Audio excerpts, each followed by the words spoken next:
The Ramblin Tea House is an entertainment-only podcast, meaning we're for entertainment only. While laughter is the best medicine, it's not the only medical attention you should be seeking. We have the same amount of degrees as WebMD, which is to say, none. Here at the Ramblin Tea House, we endeavor to handle all topics as respectfully as possible, but to err is human. So tip your waitress, be out by closing, and please, don't park over the line. We'll have to go see the accountant and everything. Double check that paperwork. I trust Daisy. Don't really trust Kevin. I'll do that on the way back from the laundromat tonight. What are we talking about? What are we talking about? We're doing Coraline. Yeah, that should be interesting. I'm hoping people, actually be interested in this, but you know how our patrons are. Usually pretty on the quiet side. I was going to say silent is the grave, but that seems like bad luck. It is. I mean, if they're silent as the grave, they're dead. And if they're dead, then Kevin's our only patron, and if Kevin's our only patron, we're going under fast. So it hasn't happened yet, so I guess they must be corporeal to some degree. I think they're alive. Are they? I would hope so. Otherwise, it's going to be real awkward. I mean, especially since we started all this live show stuff. I mean, we got this business going on, and then I've been trying to get Daisy on, taking over more, but she says she wants more pay. Running two businesses is kind of crazy. I was hoping we could get a radio broadcast, but there was an antenna, and then there wasn't, but we could see the antenna. It was on the roof next door. And then there's the small door at the top of the stairs to get to the roof. And we decided it was just better to just try the whole online thing. Has anyone gotten around to opening up in the closet? No. Because, the last time we tried, Daisy got sick. Everyone in the building got sick. Yeah. That's one of the reasons we chose. We're hoping that, based on, the fact that we're going to have to go up and get the raccoon that got stranded up there. It's still up there? Yeah, it's only been, 2 days. And, honestly, we can't find the roof, so it's not really our fault. Yeah, but if we don't get it out soon, it's going to breed up there, and then we're going to have, a whole family living. Yeah, they're bad enough in the alley already. Daisy and I were talking it over, and we're hoping that'll be, a deterrent for trying to go through that door. What time is it? Just make it the raccoon room. We could make it a raccoon room. The roof could be a raccoon party club. If we get them... charge money? They bring us stuff. If we get them vaccinated, it could be like a petting zoo. They do that in Japan. That's with foxes. And raccoons. Really? Yeah. They file their claws, and they feed them so they don't bite, and you're allowed to go around and pet a bunch of raccoons. That's pretty sweet. Right? Raccoons can be vicious. They're not like possums. Possums will fuck you up. Possums are just evil. Yeah. No, my uncle one time, a possum took something from him. This seems to be a family trait. I just realized that. Fighting... Anyway, it took something from my uncle, and so he went up the tree, and the possum threw him down the tree. He, broke bones. The possum? Yeah, the possum, him. Full on, karate kick. Yeah. Yeah, no, it was... Yeah, and they're, have you ever seen them open their mouths? Their teeth, and they're... If I couldn't prove they were real, I'd say that possums were a cryptid. But they're real. There's no proof that they're not a cryptid. No, cryptids are an animal that you can't prove doesn't exist. I can't prove that possums don't exist. They do exist. Sure we don't just believe in a mass hallucination? We might. I remember... That could be fair. Except for I have scars from one, so... It's a family trait. Did you also climb a tree to fight a possum? No. It was just, we didn't expect to see each other. And then we fought, and... Who won? I already had a rabies shot, so... Well, I obviously am still here, and I'm pretty sure that possum's dead. Lifespan. I didn't kill it, but lifespan. Yeah. I remember one time my mom and my grandma went hiking, and they got circled by a family of possums. Yep. They're you have been chosen. Farewell, my friends, and off to a better place. Yeah, if you're circled by possums, you ain't going to the better place. No, I'm quoting Toy Story, but you wouldn't know that because you won't watch movies about animate toys. I've seen it once. I'm fairly certain you've deleted it from your brain since then. Yeah, I know the To Infinity bit, but, and Cowboy. Ooh, Mr. Potato Head. I also had a dinosaur that kind of looked like the one in the movie. I had more trucks, though. There were trucks. Yeah, no, possums. No. Hissing. Possums. Hissing. Horrifying creature. Actually, no. Bunnies, possum. No, ducks. Bunnies. Geese. Possum. Geese! Hold on. No. Geese, above all else, are vicious. Rage kazoos. Satan's ambulatory rage kazoo. It's a toss-up between ducks and rabbits. One can fly, which makes them imminently more dangerous. Ducks. Rabbits. Rabbits. Squirrels. No, timber tigers. Squirrels are just stupid. Timber tigers? Chipmunks. Kill you. Yeah, chipmunks. Chipmunks? Sorry. Chipmunks. Yeah, timber tigers. Chipmunks. Sorry. Just to clarify, same thing. Same. Why difference. are chipmunks worse than possums? They're smaller. They're more nimble. And they have vendettas. And then opossum. I think it's really funny listening to John Oliver pronounce the O in opossum. Oh, sorry, possum. Yeah. How's that working out for you? I'm shutting off my brain. So. Time. Do we start heading up now? Get everything set up? I mean, we might as well. It doesn't really matter, because I think Daisy put extra laudanum in the pie today. That's good. If only I could do that at my moonlighting job. I'm just picturing all the people there.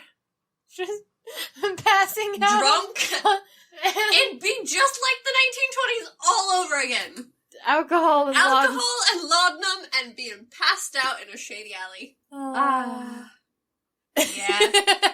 I think Daisy got the mic set up. We should make sure that... We really should pay her more.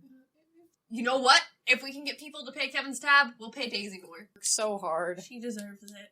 We should get up there before Kevin decides to take a nap on the table again. Thankfully, unless you haul Kevin up onto the balcony, he can't get up there, because you have to go through the gate, and he's still... Yeah. He even won't walk past it sometimes. I don't know what it is, but... The gate's got a face, Nick. It's a problem. It doesn't have a face.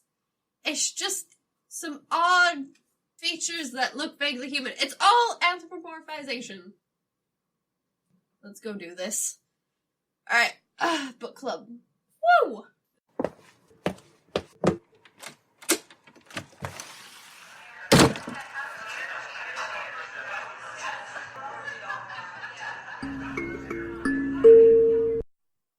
I didn't realize how big our bar looked from up here. Huh. Well, welcome to the Ramblin Tea House. I'm Nick. I'm Lily. And this evening is the first evening of book/movie club, because sometimes we don't actually read the books, and sometimes I just want to rant about movies. So. And sometimes you're very dyslexic. And sometimes you're just super dyslexic. And sometimes audiobooks can only have a certain playback speed, and time is somewhat linear here. Is that how you get through so many books? You listen to audiobooks at double the speed? Sometimes, yeah. And it just... I couldn't do that to, like, Neil Gaiman's audiobooks. Speaking of Neil Gaiman, the first book we're doing is Coraline. Which should not be kept in the children's section of the library. Or the bookstore. I understand it. It's something I would let my nieces and nephews read. Yeah, but they also... It's something I would have been fascinated with as a child. They tried to schlep it on us in school, but they didn't do a very good job of describing it. I would ask adults what it's about, like people who had read the book, and they're like, well, there's this girl, and her parents are kind of okay, and she moves to this new place, and there's a small door in the wall, and stuff happens. That's a terrible, terrible way to describe Coraline. Yeah. That's awful. Yeah. That's not what it's about. It's about... It's crazy, because adults think it's about one thing, kids think it's about another, and then you have the actual author who's like, this is what it's about. The children were right. It's literally about being terrified. You are absolutely scared, because life is scary and awful and horrendous. That's what it's about. It's about being scared, being horrified, and in the face of all that, still doing the right thing. It's about being brave, because being brave isn't about not being scared. It's about being scared out of your fucking mind and still doing something about it. Well, like, she went back for her friends and family. That's when I, like, knew watching the movie this wasn't, like, a normal story, because in the average story, she would have gotten her friends and her family out, like, Deus Ex Machina style. Yeah. At the first go. But the fact that she got away. She got away from what is ostensibly, I think, like a changeling. No. It's hag. So we were talking about it the other day, and you were like, it's totally like a changeling Oh, situation. it's totally like a Fae changeling story. Yeah. Yeah, no. Because with the, Beldam is what they call her in the book. And that's just old. It's Middle English. And it means witch, hag, old woman. But Coraline, a changeling story, because she's the one getting sucked into the fairy world, which is what happens. They take the child. Yeah. Alright. No, but, she gets away from the Fae Beastie and has to go back there. Yeah. Like, it's a trip. It totally is. And because I'm more familiar with the book. I'm more familiar with the movie. Yeah. In the movie, there's that boy and all that stuff. Wyborn. Yeah. Yeah, he's not in the book. Does she have any friends in the book? Mm-mm. No, it's a week before school starts. So this happens in, like, the course of a week, which I find fascinating because it actually shows the progression of time. It's like, yeah, so this happened. My parents are gone. I don't know what to do. So she goes to the neighbors, and the neighbors are like, oh, yeah, what a great, fun story that you're telling us about how your parents are gone. Tell them our best when you see them again.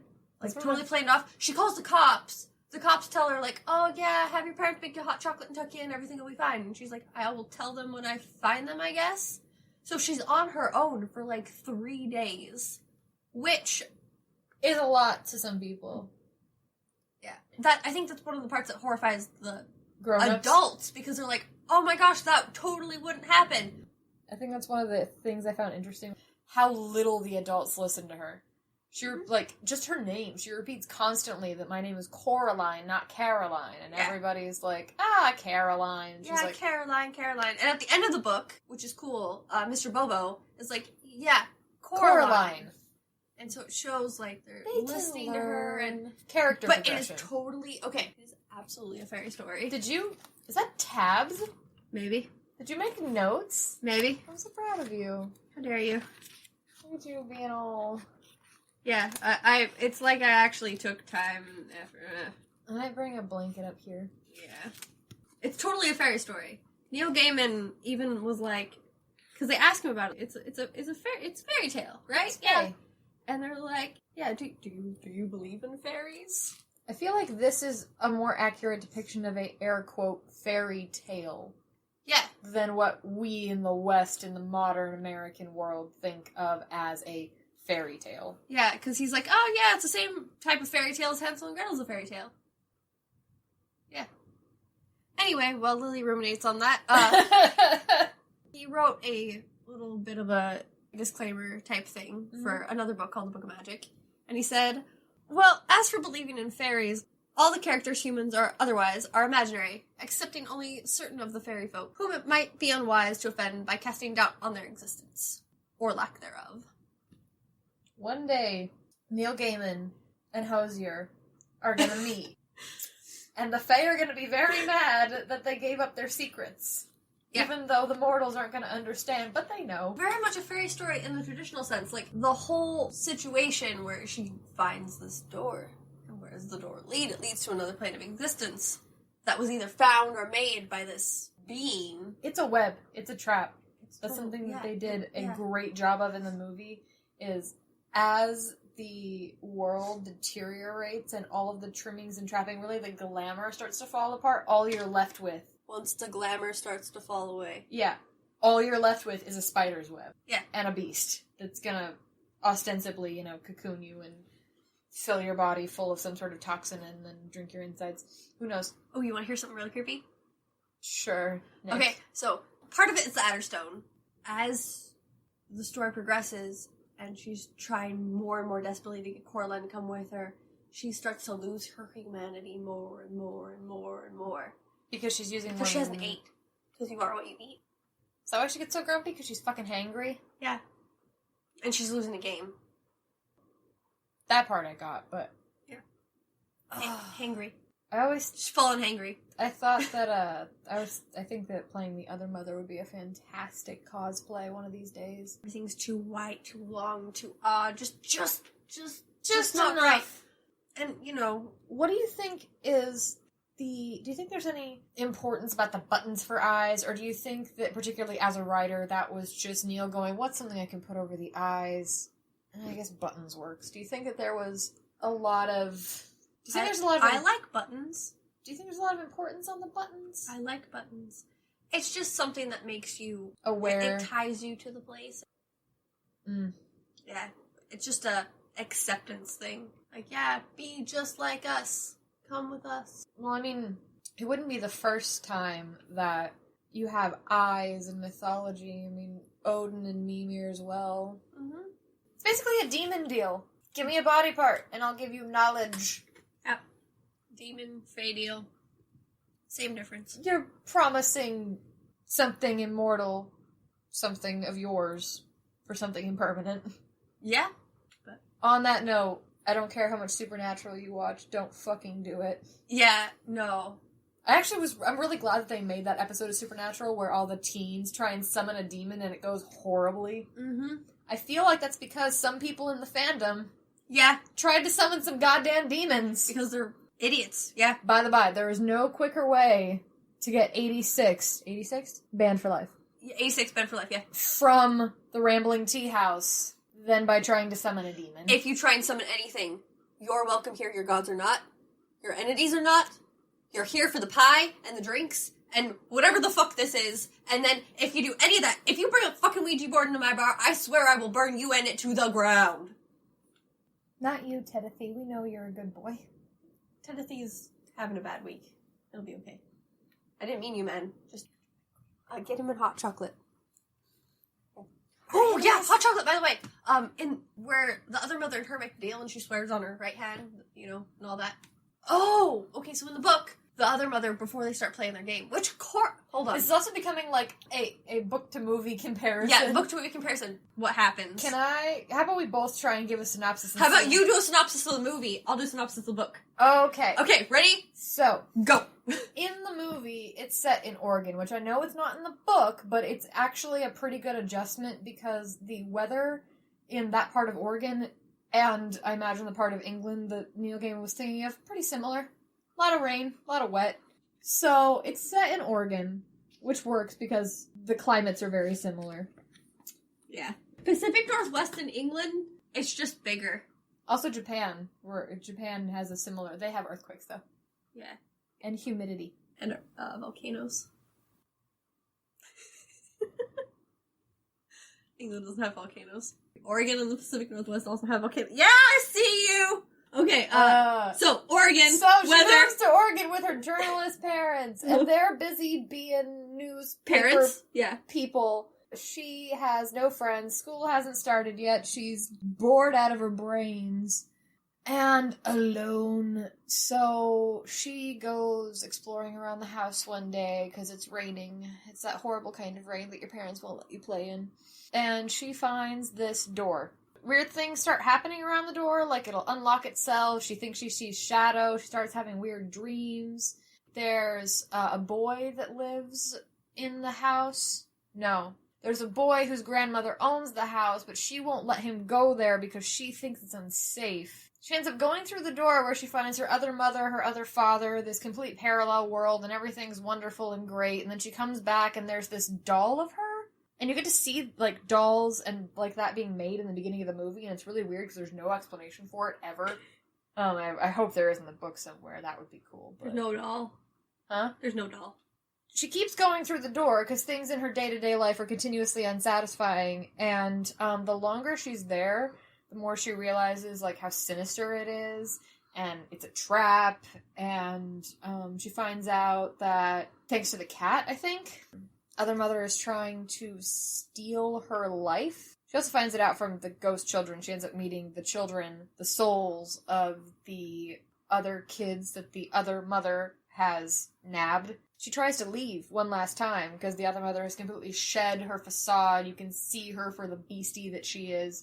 And Coraline gets away. But then she finds out that they kidnap her parents, and so she has to go back. And it's this whole adventure. There's a little, like, thing that she has to look through to try and find the eyes, the Adderstone. The souls. The cat helps her a bit. I think they did a good job on Miss Forcible and Miss Spink and the crazy Russian guy and the rat mouse thing. Yeah, I don't know. Didn't they change his name? In the great Blinsky or something like that? Yeah, no, it's just Bobo. Mr. Bobo. You'll learn his name until the end, but... Oh, they give him a really weird, like, Slavic name in the movie. Yeah. Very long summary, very short.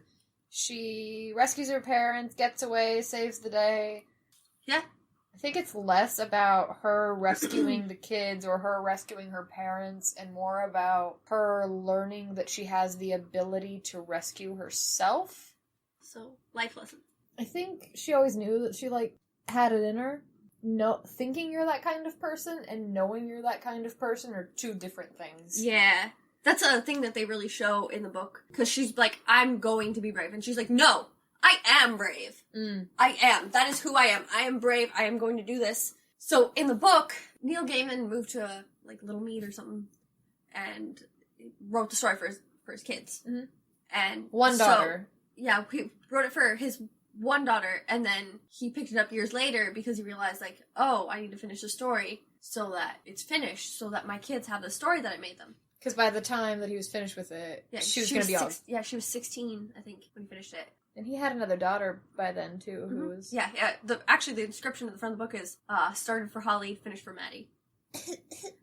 One of the things is, it's based on, different parts of the childhood home, because that's what he made it for. I like the drawing room thing. I always saw that in other people's houses with, The just for best room? Yeah, best only. It's for guests, it's not for us, which we didn't have rooms like that. They move, and it's a new house, and she's bored, and her parents are... It's pretty good portrayal of how parents are that work. They're like, I don't have time to do this right now. I need you to entertain yourself while I'm working. Oh, see, in the movies, they're just dicks. Yeah, he's like, I'm doing stuff, you're gonna have to do this. And it's just things that parents do, she's talking about, I don't want hair clips, and her mom's like, well, obviously we'll get 4 sets then. I don't want to do that. Well, I need you not to play in the rain. So you don't get sick. So, just do things around the house, entertain yourself that way. Why would playing in the rain make you sick? I've never understood that. Compromising immune system. You can get pneumonia. I don't get it. Maybe don't go play out in the rain. The kind of weather that would make you sick. Ugh. And so her dad's like, okay, well, here's a game you can play while we're working. It's go count the doors and the windows and all that. And she finds all them, and then she finds the door. Mm-hmm. And her mom's like, it's just a brick wall, there's nothing. And her mom doesn't lock it afterwards. Yeah, so... And there's the ringer. Yeah. Right there. Yeah, her mom doesn't lock it afterwards. And, the cool thing in the movie is it shows a fairy ring. Oh, around the well. Yeah, it shows the fairy ring. Yeah, it's above a well. She's walking through it, yeah. And, is there some conspiracy theory that it all happened because she walked through the fairy ring? Yeah, that's what I was thinking. In the movie, at least. I think the key is definitely magic, and not locking it woke something up. Well, it's opened a doorway. Yeah. Literally. But anyway, yeah, so things start to happen, and, she spends a lot of time visiting with the neighbors, because her parents are working. And so what happens is the mice tell Mr. Bobo, hey, she's in danger. You should let her know. And so she's like, okay, that's weird. I don't think you actually have mice, but whatever. And then the 2 little old spinsters, I'm going to put air quotes, spinsters. They gay. Yeah. It's never said out loud, but yes. They seem like that gay... We're gonna go visit my niece. They seem like that gay theater couple. Yeah. Who've just been together forever. Yeah. So, she goes to see them. They read her tea leaves and go, oh, yeah, you're in danger. Here, have this Adderstone. Keep yourself safe. Which all of that happens in the movie. Yeah. Do you know what an Adderstone is? I mean, I know what an Adderstone is, I think, but we seem to have... What do you think an Adderstone is? Why don't you just state for record, okay. Save a lot of time. Oh, okay. It's this thing in traditional folklore, where it's this ring of rock, or sometimes it's not a ring, it's just a rock that has a natural hole through it. You see it a lot in Gaelic mythology and Welsh mythology, and basically there's a lot of background to how they're made, but mostly it has to do with snakes and... Adderstone. Yeah, Adderstone. Some of it's weird, but the least odd one is that a snake has licked a hole through the rock, and in the process of this rock being made, it makes it so it helps cure disease, it sees through glamours, it keeps you safe, it's a ward against bad nightmares. Something that is a protective thing. It'd be really useful in D&D. Gotta get me one of those. Yeah, Adderstones, it sees through glamours, basically. They use it a lot in a bunch of newer mythology stories. One of the ones I can think of is, the Spiderwick Chronicles, another kid's book. Mm-hmm. Yeah, it's an Adderstone. Yeah, the ones that, Hawksbill? No. Hawksbill spits in his eye, and that's how he gets the sight. Yeah. Anyway... So, yeah, and what happens is they give her that, and it's one of the reasons she's safe. Otherwise, she would have gone in there and never seen through any of that. She would have just been trapped like the other children. So when she goes in there and she's like, okay, this is cool, whatever, yeah, sure, I like this a lot, but this is wrong. It's off. I don't like it. So you don't think that that's because of her as a person? You think that's all because of the Adder Stone? Well, if you think about it, the glamour just kind of draws you in, and when she forgets about the stone, she kind of forgets who she is. She kind of forgets about the glamour. Yeah, she kind of forgets who she is and what was going on. So as soon as she touches the stone, she's like, oh yeah, this is what's going on. Ooh. Yeah. Speaking of magic spit, it's another thing we find in Norse mythology. It's all about that spit. It's all about that magic communal spit. Yeah. Mm-hmm. Obviously. I mean, they were actually very clean. Spit? Why not? Oh yeah, so what happens is... I mean, it's technically just kind of plasma, isn't it? It is. It's just filtered blood. But, yeah, when she's there, she's getting everything she wants. Which is, it's easy to forget. Get what you want, but not what you need. So yeah, she does. She's like, you really don't understand, do you? I don't want whatever I want. Nobody does, not really. What kind of fun would it be if I just got everything I ever wanted, just like that? It didn't mean anything. As we've seen what then? From the rich kids of Instagram, getting everything you want usually results in a great deal of unhappiness. No, people suck. Yeah, but the other mother constantly talks about how she loves Coraline. And it's not love. It's possession. It's almost like a lust. It's a hunger. Like, it's not a sexual thing, but it's this obsession. Predatory drive. Yeah, it's obsession. It's possessing. It's possessing that person instead of actually... It's words versus actions. Like, I love you, I love you, I love you, and then she locks her in a closet with 3 dead children. One of which is a fairy. Oh yeah, so one of the children, the oldest child, once she saves them and everything's fine and they have their picnic, and their souls get released, the one child is totally a fairy. She has wings and everything. That explains the little angel girl in the movie. Once Coraline has to keep going back because she's like, okay, I have to save I have to save the children. I have to save my parents. I don't know what to do. I don't know what to do. I don't know how to do it. Yeah, so she saves the children. She saves her parents. She comes back, and what happens is the other mother, when they start the game, swears on... So she gets her parents, she gets all the kids, and then goes back again? No, she doesn't go back again. Like, okay. She has to go... She's like, okay. Okay. No. The last time she goes back is when she flings the cat at the other mother and escapes. Spoiler. Yeah. It's been over a decade, I think. Well, the one I have is a 10-year anniversary book, so... Oh, yeah, but I'm talking about the movie. Oh, yeah. Which, the movie... Every Tim Burton movie without Henry Selick would be shit. Henry Selick's the one behind doing everything. And Well, we can see that the claymation is not the genius of Tim Burton. Henry Selick. Can I have a whole rant one day about his version of Sweeney Todd? Sure. And how... we can do that for one of our movie reviews. A fight between Tim Burton and... Who's the lead singer of Oingo Boingo? Danny Elfman. A fight between him and Danny Elfman. Tim Burton has basically just surrounded himself with talented people, and now that he's pissed every single one of them off, can't make movies anymore. We'll have to talk about that one day.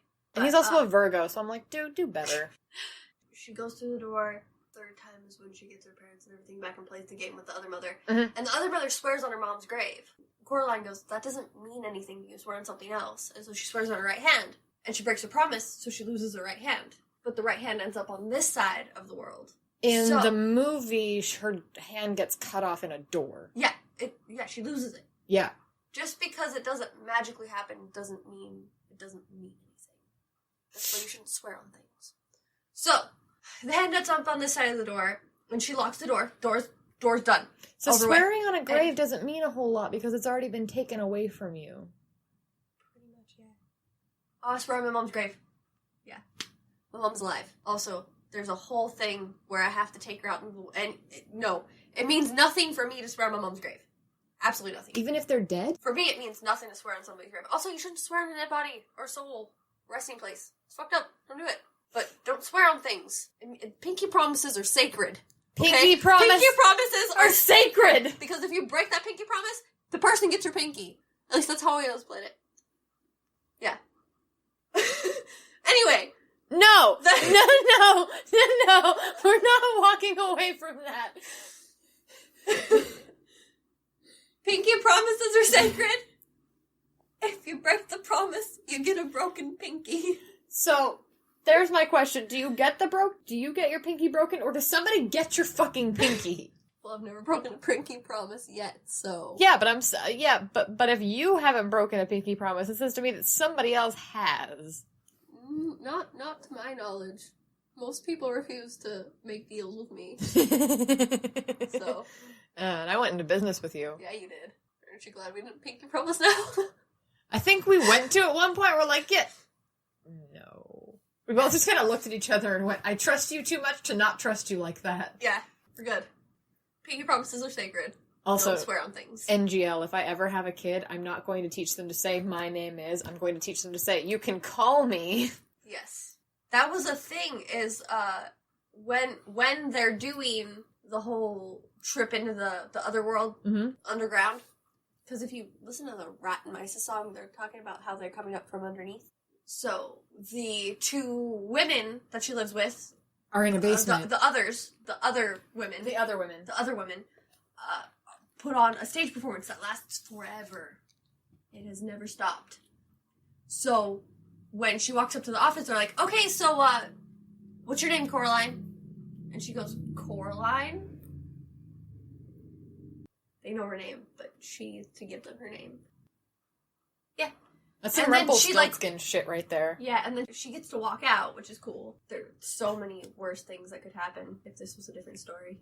Well, I mean, you've got dogs and bats and body shifters. Oh, yeah! The hot chocolate. So, she won't drink the hot chocolate that the other mother makes her. She's like, no, I'll eat the omelet, I'll drink the orange juice, but I don't need the hot chocolate. I'm not hungry anymore. Done. Because when she's making the deal with the other mother, this is all going on, and that's when she swears on the grave. And then Coraline's like, no. She's like, okay, fine, swear on my right hand. Don't eat the fairy food. Don't eat the fairy food. food. If you need a reason to not eat the fairy food, watch Pan's Labyrinth. Oh, I lied. Yeah, watch Pan's Labyrinth if you want a reason not to eat the fairy food. I've seen a lot of different kinds of horror and thriller movies in my day, but I very rarely have actual while I'm sleeping nightmares about things. But that guy with the eyeballs in his palms gave me nightmares. Not the guy with his cheek cut open, talking, not any of the other beasties in the other world. That fucking guy. And I think it's because I would be that kid. Ooh, great. Yeah, you took it, now it's yours. So he gets to take something from you. I would. Laws of equivalent exchange. That would be me. Yeah. Which is, I think, why I find that creepy. There are other traps where I'm like, I wouldn't fall for that, but the food, I'm like... Like I said, you wouldn't do good with a fairy encounter. No, I'm too friendly. I would give them my name, I would take their food, I would drink their liquid, I would dance with them. Yeah, it would be bad. It would be bad. It would be bad. Yeah. Yeah, the other mother's hand is looking for the key. So, she actually uses her wits, and is, like, going and talking to her neighbors and everything, and... In the other world, or in the real world? In the real world. This is after the door's been closed, and the other mother's hand... Locked. Yeah, the other mother's hand is trying to find the key to get the door open, to get out. So, she goes around to her neighbors and is like, oh yeah, I'm gonna have a picnic, yeah, have this key, yeah, I've been carrying it around with me everywhere, it's always on me. And then she goes to have a picnic, and she has these dolls set up around the well. She has it over the well, as a key in the center, so that when the other mother's hand goes to grab the key, it falls in the well. Which, the picnic happens at the very end in the movie, after everything, like, all the bad shit's happened, and it's the resolution of the story. She has a picnic with her friends and her family, and all the neighbors out in the yard. And in the movie... And there's the grandma, the guy and his grandma in the movie, Wyborn and his grandma, she shows up. The hand goes in the well. My problem with that is, if it's a spider hand, what's to stop it from climbing up? Oh, the well's like half a mile down. It's a bottomless well. Spooky. Okay, I know I'm thinking of extremely goofy movie when I say that. What are you thinking of? I live there. Spooky. Yeah, no, I'm just spooky as a general person. Spooky. And yeah, I'm spooky on the inside. Then again, I like to cover myself in like lace and flowers and stuff, which people anticipate spooky from you. But when I start talking about serial killers, people anticipate nothing from me. They don't like to think about me being there. The book ends with her returning the Adderstone and her getting to actually hear the mice play from Mr. Bobo's apartment. And everything's good, back to normal. That seems backwards. Well, it's Neil Gaiman, so there had to be more rats and we spend more time in the other world. Are there maggots in that book? Yes, there are maggots. Actually, I marked the page with the maggots. So I could show you. It's not Neil Gaiman. It's not Neil Gaiman. There's no maggots. So, yeah, there was a tiny dot inside her like a maggot in an apple core. Maggot. And that's why you're Neil and I'm Terry, because there would be no maggots in my book. There's gotta be maggots. Especially if you're doing horrible things and no one finds the body for a while. Maggots and beetles and rats. Equal opportunity eaters. Also cats. So, that's another thing. The cat. The cat in the book has no name. Because cats don't need names. Because you only need names to describe yourself if you don't know who you are. And cats always know who they are. Because they're cats. I feel like he has a name in the movie, but it's like, oh, this is what... Sebastian. It's something like that. It's something like that. Ridiculous. Yeah. The name of the cat is so, like, poorly known that when I tried typing the official, like, wiki names of the cat into Google to try and find, like, backgrounds and merch of him... Yeah. You can't find it. You find more if you just type Coraline cat. Coraline cat. The cat doesn't have a name. But it's a good children's story. It's the kind of story I would like as a child. I would have loved it as a It's kid. horrifying to adults. They're all freaked out about it and they're like, oh, the parents are terrible. Yeah, parents can be terrible. They don't mean to be terrible. But they are. They act terrible. And in the book, it actually shows the difference between the other mother's love and her parents' love. Well, because her parents are just busy, but the other mother is actually controlling and abusive. Yeah, controlling, obsessive, abusive. Wants to just possess her. Yeah. And then eat her and then throw her away. Yeah. And then get a new one. A shiny new toy. Wouldn't know. No. You're the kid that got left alone for more than 3 days. And yet, you're still here. Yeah. Wake up in the morning, parents are gone. Oh, guess Someone thinks that there's someone there. Anyway, fun times. In the book, there's an actual scene where it talks about how when she was going through the wasteland with her father, because she's like, okay, I want to go explore. And he's like, it's dangerous because it's wasteland. Everybody dumps their needles and all their garbage and stuff there. It's not safe. So he takes her on an adventure and they actually get into a hornet's nest. And so he tells her, run, run, go. And he stays behind so they attack him and she can go free. They actually love her very much, but because they're trying to survive, because that's what you have to do as a parent, as an adult. I feel for them as someone who had a mother who didn't cook, but had recipes. I would also throw chips in the microwave rather than eat soy sauce soup. So, relatable. Fish fingers and chips, man. That's where it's at. Not fish fingers and custard, though, because, like, the custard we have isn't the same. Custard, like, sweet custard? Yeah, it's actually, okay, so, as someone who was a longtime fan of Doctor Who, and saw fish fingers and custard, I didn't think it was weird. Everybody else thought it was weird. Yeah. It's not. It's okay, fine. Fish. And custard. Custard. Yeah, I feel like the it's a little bit custard... different. The custard there is going to be more... Yeah, so it's sweet, but it's not like if you were going to take a snack pack and shove some fish in it. Also, another thing, if you live... Slap someone in the face with it. No. Americans, when we're talking about pudding, we're talking about a pretty much liquid mix, not something solid that you can cut into. I was so confused the first time I read Charles Dickens and I heard about them baking a pudding. Oh yeah! You didn't grow up with all that stuff. No, I grew up with very Western food. What do you think they were doing? I had an understanding that because they didn't have the refinery processes that we do now, and that they had to actually use real ingredients, that whatever they made was probably going to be thicker than whatever we made, and I understood that pudding now is not like pudding was even 50 years ago. So I didn't expect it to be like pudding from a box, but even when I understood that like pudding was like a hard thing, like a solid thing, yeah. I didn't know how you made it. Oh, okay. It's kind of like a cake. Yeah. It's kind of like a bundt cake, almost. It's pudding. It's the same stuff that it's pudding. It's pudding. It's like a bundt cake or a fruit cake or like zucchini bread. Nothing is like fruitcake. Fruitcake is the only thing like fruitcake. Fuck fruitcake. Oh. I've never actually had fruitcake. Really? You were lucky son of a bitch. People have tried to offer me fruitcake and I went... No. Yeah. As a child who was going into the public school system and talking about things we did on the holidays... My auntie had spotted dick for the holidays. For Christmas. Yeah. Fun times. Yeah, it's not my auntie, like, the white aunt. The white aunt, okay. Yeah. No, yeah. I bet that went over real well. Well, I also got called in the principal's office because I was dyslexic and said that I wanted a whore for Christmas. You want a horse for Christmas? I wanted a horse for Christmas, but I wrote whore. I mean... There was no W, though. Severely dyslexic. Based on things that had previously been written down. Based on your record. Based on my record, they were actually really concerned. Mama had to explain that, once again, I was severely dyslexic and wanted a horse. So, all little girls wanted horses. So that's what I needed. You wanted a bike.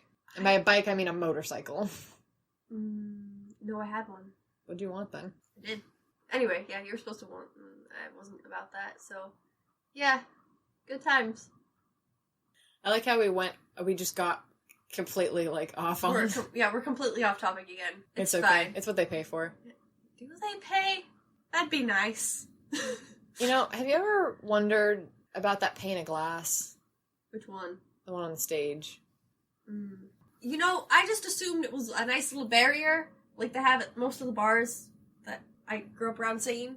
If you ever, for reference, a lot of them are the movie type from, what's it called, Roadhouse, where it's, just this cage, but we got fancy and started getting, plexiglass stuff, so it's basically a sound barrier between you and everything. I've never seen Roadhouse. Oh. I don't go into bars. Oh. Except for this one. Yeah, no, see... So, can you give a frame of reference for us suburban folk? Suburban folk. Okay, so, if you've never been into a bar that has a reputation, usually they protect the band, because, people drinking and, not liking music. Shit gets thrown. You know how we talked about Shakespeare and the tomato throwing and the rotten food throwing? Mm-hmm. Think about that, but glass. Head injury.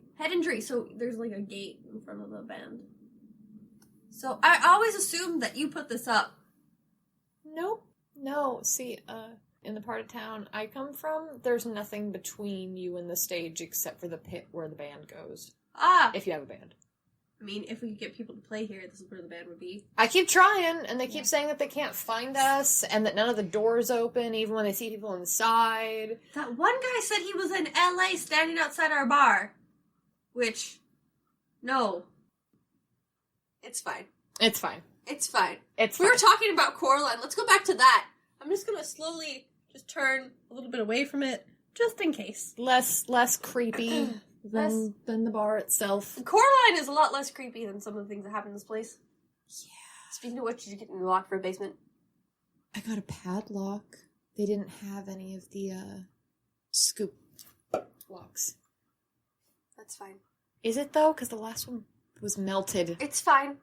It's fine. We'll get... Well, no, I'm thinking we're actually going to have the key guy come out. It melted off the door, though. If we can get him to come back after that whole incident with the... Yeah, I think we're going to have to get someone from out of town to do it, because apparently we have a reputation among the locksmiths. Of course we do. I don't know what to do about Doors, Coraline! Doors, Coraline! Doors, Coraline! Okay. Always lock the doors. Always lock That's doors. another thing, is there's so many people who... they'll get a house or something, and there'll be, this creepy place off corner that they're just like, no, I'll be fine. Mm-hmm. There's a door in the closet. That can't possibly lead to anywhere. All doors lead somewhere. I used to freak people out, so in my adolescent to moving out, grown-up room, there was... or a loft, a closed-off loft. It wasn't really an attic. Yeah. There was a little, just pull-open door, no handle, that led to basically, inside the roof. That's where all the spiders and the insulation and the heat vents and shit were. Yeah. I used to freak my friends out by telling them that, it was cursed, and if they opened it, something bad would happen, or that there was something living behind the door. And my parents liked to joke that my parents had a running joke my entire life that I have an older brother that they kept locked in the closet. We actually had a door that something lived behind when I was a kid. Something tangible or something non-corporeal? Nostril flare, head nod. Yes. Cool. Okay, fine. Yeah. I mean, my cousin's gonna be here in a couple months. Oh! Kevin! Picnic's coming! She's staying with you, she's not staying with me! Ha! Missed! Anyway. Oh, yeah, Simpsons! They totally did an episode about Coraline. No. Yeah, they did. Speaking of... Neil Gaiman actually voiced the cat.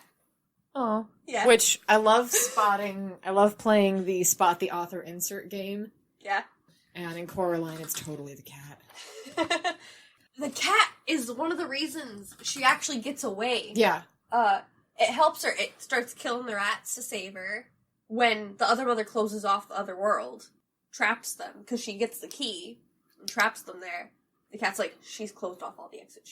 She knew all of them. I'm scared, and starts to stick by Coraline. Oh, because he couldn't get in and out either. Uh-huh. They were stuck together, and so he stayed with her, because he's like, okay, I'm scared, you're scared, we're gonna be brave together. And then, she throws the cat. That was always mother. a debate I had about whether or not which world he was from. They're from both. Animals are always from both. Are you an extra-dimensional being, Mal? He refuses. Large eyes for staring into the unknown. I mean, who says your dog's not barking at something? I've always found that funny when people are like, dog's barking at nothing. I'm like, you realize they hear and see and smell on different levels than we do. They can see further in the spectrum than we can. Yeah, I'm trying to remember what the cat says to her. No, don't stare at me. He will stare at you. He can stare at you. He refuses. Because basically, when you go through something with somebody and you have to throw them under the bus just a little bit, but you can save them, it's the best kind of response. Things happen and stuff. Why does it smell like a hotel? I've been stealing laundry detergent. It smells like a hotel. Yeah. What were we saying about Coraline? I don't know, man. Don't eat the food. Important. Lock the doors. Don't. Listen to your cat. He's a good boy. Cats know what's up. I will give them that. Which is probably why they're so mad all the time. Yeah, it's mostly just, it freaks adults out way more than it freaks out kids. Because kids want adventure. Kids think it's exciting because she does it all without the help of adults. Because, honestly, as someone who was treated very much like an adult as a child, Mm-hmm. I was given the same amount of independence on a regular basis. And so I had things I had to figure out by myself. like all the time. Yeah. And so it resonated with me a lot, because I didn't read it till... What job were you working at the time? No, this is the year that I spent having bots do my homework. But, what? So, yeah. We're graduated. I think you can tell the story now. No. Okay. It did. It resonated with me a lot about this kid who had to figure out stuff. On their own. Without their parents. Without the parent. My family was a little bit They were different. busy. They were busy. Like, I understood. Like, a lot of the kids were like, oh, yeah, my parents hate me. They don't hate you, they're busy. Yeah. Well, that's what they thought about the book. Like, her parents don't love her, don't like her. No, they're busy being parents. I think a lot It was more the movie version. A lot of people didn't actually read the book. Yeah. In the movie, they were like, oh, yeah, her parents don't love her. Love her. I think a lot of it was Neil Gaiman venting personal frustrations and guilt he had over not being able to be more present for his kids. I think it's one of the reasons why he's putting his foot down so hard with his recent kid. People are like, hey, give us that new season. Hey, give us another book. Hey, write another comic. And he goes, nope. I just want to be a dad. I mean, if he just wants to be a dad, let him be a dad. Well, because some great art is going to come out of that. Like, the more life he lives, the more experiences he has, the better his stories are going to be. Yeah, if you want to look at it that way, but I think it's more important to spend time with your kids, because they'll stay kids forever. It is, but I'm also... And then things happen, like they grow up. It is. It's fascinating watching kids react to Coraline versus adults react to Coraline. Kids, I think, I've noticed, feel very empowered by it, whereas adults are just petrified. Yeah. I think Neil Gaiman said it's the only book I've ever written that enthralls children and terrifies adults. Mm-hmm. Which is honestly a goal, because if kids like it, then that shit's gotta be real. Yeah. Kids don't have expectations. Houdini is quoted as having said that you can't fool children. They expect nothing, so they see everything. Mm-hmm. Which is one of the reasons that... It's true. Yeah. You ever got a big problem, run it past a kid. They'll give you a simple solution. Mm-hmm. They might not give you the answer they're looking for, but they'll probably give you help where you didn't expect it. Like, your niece has some great ideas. Yeah, she does. She needs a dragon. She wants a real dragon. But I can't get that Welsh guy to call me back, so... Really? A Welsh dragon? Guy's Welsh, so dragon's Welsh. We'll find out. So... I mean, it's true. I think she would go more Romanian, man. Like, really... Romanian Ridgeback? Full on. Not necessarily. Would it be better if it was ice-based rather than fire-based? No. She needs the fire, needs the flames. We didn't start the fire. It was a dragon. It wasn't me. I didn't do it. I wasn't even there. I don't know what you're talking about. Yeah. If you're referring to the incident with the dragon, I was barely involved. Oh my god, you're Gandalf. All I did was give your uncle a little nudge out the door. He also made Nick marks. I hate that joke, and Kevin did in fact hear it. It hasn't stopped yet. Nick. Yeah. Nick. Oh, that's one of the cool things about Coraline is, her name wasn't Coraline. It's one of the reasons he calls her Caroline, like, has the characters call her Caroline. It was a typo. Because it was a typo. He was trying to call her Caroline. And he looked at it and said, that is definitely someone's name. That is her name. I want to know more about her. You know, that's happened a few times, and I love those moments where you're like, this was not a mistake. This was a happy accident. Bob Ross. That's where it's at. Yeah. My mom's fascinated by him. You put on Bob Ross and she'll stop doing whatever she's doing and just watch him. Same with Mr. Rogers. Do you think it's a childhood thing? Nope. That would be Sweating to the Oldies with, what the fuck is his name? Yeah. Yeah, no, your mom's a funny duck. No, she's not. She's just odd. Don't bring ducks into this. There's no reason for name calling. Yeah. Happy accidents, man.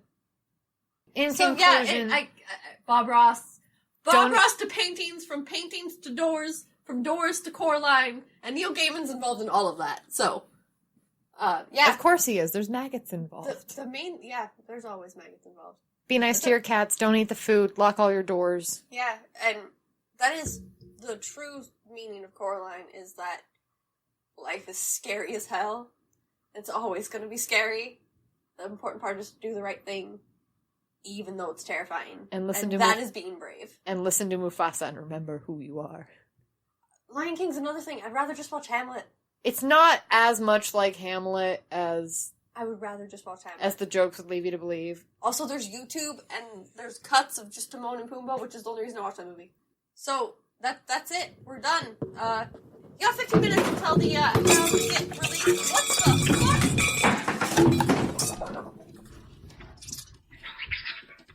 Hello, you brave souls who made it to the end of this. If you like what you've heard and you'd like to learn more, you can find our social media links in the show description. And despite what Kevin says, the hounds are not for sale, so stop asking.